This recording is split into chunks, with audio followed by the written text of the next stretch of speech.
ఇంట్లో జరుగుతున్న గొడవల గురించి అయితే సుభాష్ అయితే ఇక ఆలోచిస్తూ ఉండగానే అప్పుడే ప్రకాశం అయితే వస్తాడనమాట. ఇక ప్రకాశం వచ్చేసి, "అన్నయ్య, నీ స్థానంలో ఇంతకుముందు నేనున్నాను. ఇప్పుడు నువ్వున్నావు. అసలు ఈ అవమానాలైతే నేను భరించలేకపోతున్నాను. నీకు జరిగిన ఈ అవమానంపై నా భార్యకు అసలు సమాధానం చెప్పలేకపోతున్నాను. ఇన్ని రోజులు నోరు మూయించాను కానీ ఇప్పుడు నా వల్ల కాదన్నయ్య" అని చెప్పేసి ప్రకాశం అయితే అంటాడనమాట. కావ్య అయితే వాళ్ళిద్దరూ మాట్లాడుకునే మాటలైతే పక్క నుంచి వింటూ ఉంటుంది. ఇక సుభాష్ సైలెంట్‌గా ఉండడంతో, "నీ మౌనం, నీ మంచితనం కావ్య దృష్టిలో చేతగానితనం కాకూడదన్నయ్య. నువ్వు ఇలా బాధపడి ప్రయోజనం లేదు. త్వరగా దీనికి పరిష్కారం చూడు" అని చెప్పేసి ప్రకాశం అంటాడనమాట. ఇక వెంటనే సుభాష్, "ఈ ఇంట్లో నన్ను ఎవరు అర్థం చేసుకున్నా, చేసుకోకపోయినా తమ్ముడుగా నువ్వు అర్థం చేసుకుంటావనుకున్నాను. కానీ నువ్వు కూడా నేను బాధపడుతున్నాననే అనుకుంటున్నావు. కావ్య నన్ను అవమానించింది నలుగురిలోన అని చెప్పేసి అంటున్నావు. అందుకని చెప్పేసి కావ్యని తప్పు పడదామా? నలుగురు అంటున్నావు. వాళ్ళెవరా? మన వాళ్ళే కదా! మన వాళ్ళ దగ్గర నా విలువ పోయిందని నేనెందుకు అనుకోవాలని చెప్పేసి సుభాష్ అయితే అంటాడనమాట. కావ్య అలా అన్నందుకు బాధపడట్లేదు. అలా ఎందుకు అన్నదా అని చెప్పేసి ఆలోచిస్తున్నాను. ఎప్పుడు ఒక్క మాట కూడా అనని కావ్య అంత మాట అందంటే తనకి ఇంకెంత కష్టం వచ్చిందో అని చెప్పేసి ఆలోచిస్తున్నాను. తను డబ్బు కన్నా మనుషులకి, బంధాలకి ఎక్కువ విలువిస్తుంది. తనని నేను శత్రువులా చూడలేను. చిన్న పిల్లగా తప్పు చేస్తే సరిదిద్దాలి కానీ వేలెత్తి చూపితే ఎలా అని చెప్పేసి సుభాష్ అయితే అంటాడనమాట.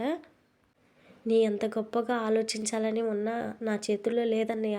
నేను చెప్తే ధాన్యలక్ష్మి వినదు. నా భార్య అడిగినట్లు చేయక తప్పదు. ఇంట్లో పరువు పోయినా కనీసం భర్తగా అయినా నా పరువు కాపాడుకోవాలి కదా! క్షమించన్నయ్య అని చెప్పేసి ప్రకాశం అయితే వెళ్ళిపోతాడనమాట. ఇక తర్వాత కావ్య కూడా ఇంక అక్కడి నుంచి అయితే వెళ్ళిపోతుందనమాట. ఇక తర్వాత నైట్ అయితే అందరూ భోజనం చేసే హాల్‌లో అయితే అందరూ కూర్చొని ఉంటారు. ఇక అందరికీ భోజనం అయితే వడ్డిస్తూ ఉంటుందన్నమాట కావ్య. ఇక ధాన్యలక్ష్మికి భోజనం వడ్డిస్తుంటే వద్దు అని చెప్పేసి అంటది. ఎవరి చేత్తో పడితే వాళ్ళతో వడ్డిస్తే నేను తినను అని చెప్పేసి అంటదనమాట. తర్వాత నేను కూడా అని చెప్పేసి ప్రకాశం అయితే అంటాడనమాట. ఇన్నాళ్ళు ఎవరు వడ్డిస్తే తిన్నారు అని చెప్పేసి స్వప్న అయితే అంటది. నేను కూడా నేనే వడ్డించుకుంటాను అని చెప్పేసి రుద్రాణి కూడా అంటదనమాట. ఇక స్వప్న అయితే తిడతా ఉంటది. "అత్తయ్య గారు, మీది భస్మాసుర అస్త్రం. ఎవరి తల మీద పెట్టినా బూడిదే. మా మావయ్య మీద పెట్టావా బూడిదే అయిపోయాడు. ఇప్పుడు ధాన్యలక్ష్మి తల మీద పెట్టావా" అని చెప్పేసి స్వప్న అయితే అంటదనమాట. ఇక వెంటనే కావ్య అయితే "అక్క" అనేసరికి ఇంకా కావ్య అయితే "నోరు మూసుకోవాలా, మూసుకుంటాలే" అని చెప్పేసి సైలెంట్‌గా ఉండిపోతుంది. "నువ్వేంటి, ఇంట్లో అందరూ నోరు మూసుకుంటారు. మా సుభాష్ అన్నయ్యకి హక్కు లేదనగానే పిల్లి కొనలా నోరు మూసుకున్నాడు. పాపం మా వదిన కూడా ఏమనలేక నోరు మూసుకుంది. వాళ్ళైతే భోజనానికి కూడా రారు. ఎంత అవమానం జరిగాక ఎలా వస్తారని చెప్పేసి రుద్రాణి అయితే అంటూ ఉంటుందన్నమాట. ఇక వెంటనే స్వప్న, "అత్త, ఆ దెయ్యం మొహం పెట్టుకొని ఇటు చూడు ఎవరు వస్తున్నారని చెప్పేసి అంటది. ఇక అప్పుడే సుభాష్ అయితే వస్తుంటాడనమాట. ఇక కావ్య వెళ్ళి సుభాష్కి అయితే వడ్డిస్తూ ఉంటుందన్నమాట. ఏమిటో అని చెప్పేసి రుద్రాణి అయితే ఇంకా సటర్లు అయితే వేస్తూ ఉంటుందన్నమాట. కనీసం మా వదినకైనా పౌరుషం ఉంది అని చెప్పేసి రుద్రాణి అయితే అంటది. "నోరు మూసుకొని తిని రుద్రాణి" అని చెప్పేసి ధాన్యలక్ష్మి అయితే రుద్రాణితో అంటుంది. "పౌరుషం గురించి మా అత్తే మాట్లాడాలి. ఎన్ని అన్నా ఈ ఇంట్లోనే సిగ్గు లేకుండా ఉంటుందని చెప్పేసి స్వప్న అయితే అంటదనమాట. "నా భర్త సన్యాసి కాబట్టి ఇక్కడ ఉన్నాను" అని చెప్పేసి రుద్రాణి అనగానే, "సేమ్ టు యూ. నా భర్త సన్యాసి కాబట్టి నేను కూడా ఇక్కడే ఉన్నానని చెప్పేసి స్వప్న అయితే అంటది. ఇక వెంటనే రాహుల్, "మమ్మీ, నువ్వు పడడమే కాకుండా నన్ను కూడా మాటలు పడేలా చేస్తావా? అది పక్కన ఉండగా నోరు మూసుకోవచ్చు కదా" అని చెప్పేసి రుద్రాణి మీద అయితే కోపపడతాడనమాట. "నువ్వు సన్యాసివి కాబట్టేరా అది అంతలా మాట్లాడుతుంది. పెళ్ళాన్ని అదుపులో పెట్టుకోలేవా" అని చెప్పేసి రుద్రాణి అయితే అంటదనమాట. "అలా అయితే రాజు అదుపులో పెట్టుకున్నాడా" అని చెప్పేసి రాహుల్ అయితే అంటాడు. ఇంకా వెంటనే సుభాష్ కోపం వచ్చేసి, "నేను లేస్తే అందరి నోళ్ళు మూతపడతాయని చెప్పేసి సుభాష్ అయితే వార్నింగ్ ఇస్తాడనమాట. ఇంకా దెబ్బకు అందరూ అయితే సైలెంట్ అయిపోతారు. ఇక తర్వాత కావ్య అయితే, "మా అత్తయ్య గారు భోజనానికి రాలేదని చెప్పేసాను కానీ ఇక్కడ కుక్కలు నక్కలు మొరుగుతాయని రానట్టుంది. నేను వెళ్ళి తీసుకెళ్తానని చెప్పేసి ఇంద్రాదేవి అయితే అంటదనమాట. ఇక ధాన్యలక్ష్మి అయితే తినకుండా వెళ్ళిపోతుంది. ఇక వెంటనే రుద్రాణి కూడా కావ్య ఇచ్చిన షాక్ నుంచి తేరుకున్నట్టుంది. అందుకే భోజనం మధ్యలోంచి వెళ్ళిపోయిందని చెప్పేసి అనుకొని ఏంటి అని చెప్పేసి అడుగుతూ ఉంటుందన్నమాట. కావ్య చేసింది కదా, అందుకే నేను తినలేదు. నాకు పౌరుషం ఉందని చెప్పేసి ధాన్యలక్ష్మి అయితే అంటది. "ఎవడికి పనికిరాని బోడి పౌరుషం దేనికి" అని చెప్పేసి రుద్రాణి అయితే అంటదనమాట. "ఎందుకు ఏంటి, రంగులు వేసుకున్న కావ్యకి అధికారం ఇచ్చారు. అది ఇష్టం వచ్చినట్లు అడిగిన వాళ్ళ బెండు తీస్తుంది. ఇప్పుడు నీకు మరో బలమైన సపోర్ట్ కావాలి, మీ ఆయన. ఇప్పటి వరకు వాళ్ళ తరపునే మాట్లాడాడు. ఇన్నాళ్ళు నీది ఒంటరి పోరాటం, ఇప్పుడు నీది జంట పోరాటం కావాలి. మా అన్నయ్య ఆలోచన మారకముందే పూర్తిగా నీ వైపుకు తిప్పుకో. ఆ తర్వాత అందరూ నీ వైపు తిరిగి కావాల్సిన న్యాయం చేస్తారని చెప్పేసి రుద్రాణి అయితే ధాన్యలక్ష్మితో అయితే చెప్తూ ఉంటుందన్నమాట. నువ్వు చెప్పింది చాలా బాగుంది. ఆయన్ని నా దారిలోకి తెచ్చుకొని ఒకే ఒక్క మాట, ఒకే ఒక్క బాటలాగా నడుస్తా అని చెప్పేసి ధాన్యలక్ష్మి అయితే అంటదనమాట. ఇక తర్వాత సుభాష్తో అయితే కావ్య అయితే మాట్లాడుతుందనమాట. థ్యాంక్స్ మావయ్య, నన్ను అర్థం చేసుకున్నందుకు. మా అమ్మ నాన్నే నన్ను అర్థం చేసుకుంటారు అనుకున్నాను, కానీ మీరు కూడా అర్థం చేసుకున్నారు. ఇంట్లో జరిగేది నా చేతుల్లో లేదు, కానీ జరిపించేది నేనే. అందరూ నన్ను అపార్థం చేసుకుంటున్నారు. దాచుకోవడం, దోచుకోవడం అని చెప్పేసి నిందలు వేస్తున్నారు. మీరు మాత్రమే నా ప్రవర్తన వెనుక ఏదో బలమైన కారణం ఉందని చెప్పేసి నమ్మారు.